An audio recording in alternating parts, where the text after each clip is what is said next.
कुछ समय बाद मुर्गी अपने 2 अंडों को झोपड़ी में ही छोड़कर अपने चूजों के साथ खाना ढूंढने निकली। तभी उसके एक अंडे में से टूटने की आवाज आई।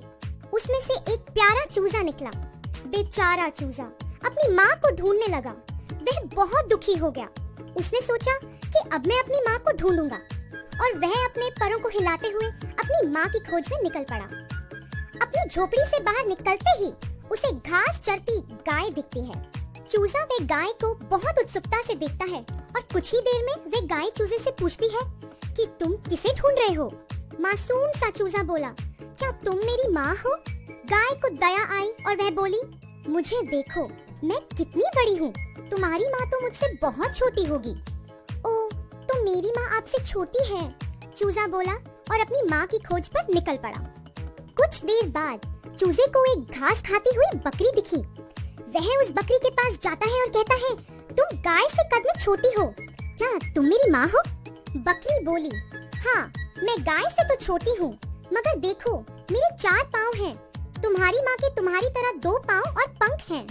बेचारा चूजा फिर से बहुत उदास हुआ और खोज पर निकल पड़ा। कुछ देर चलने पर उसे काय काय की आवाज आई।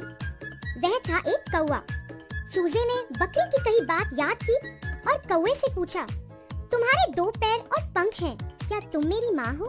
कौवा बोला, हाँ, मेरे 2 पैर और पंख हैं, पर मैं तुम्हारी माँ से ज्यादा ऊपर और बेहतर उड़ सकता हूँ और तुम्हारी माँ का कद मुझसे बड़ा है और उनके पाँव भी मेरे पाँव से बड़े हैं और वह काय काय नहीं करती। चूजा बहुत नाराज हुआ और कौवे को उसे देखकर दया आ गई।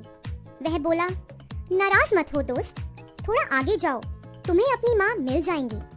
कौवे की बात सुन के चूजा प्रेरित हो गया और खोज पर चल पड़ा। फिर उसे क्वैक क्वैक करती हुई बतख दिखी, जिसे देख के चूजा बहुत खुश हुआ। वह माँ माँ चिल्लाता हुआ बतख की ओर दौड़ा। बतख यह देख के हैरान रह गई। तुम इतनी हैरान क्यों हो? मैं तुम्हारा ही बच्चा हूँ, चूजा बोला। अरे नहीं बेटा, मैं तुम्हारी माँ नहीं हूँ, बतख बोली। यह सुनते ही चूजा रोने लगा और सोचा कि अब वह अपनी माँ को कभी ढूंढ नहीं पाएगा। बतख भी उदास हो गई और बोली, तुम रो क्यों रहे हो बच्चे? चूजा उसे अपनी कहानी सुनाने लग पड़ा। फिर बतख बोली, बेटा, तुम क्वैक क्वैक नहीं करते, तुम्हारी माँ कुकड़ुकू बोलती है।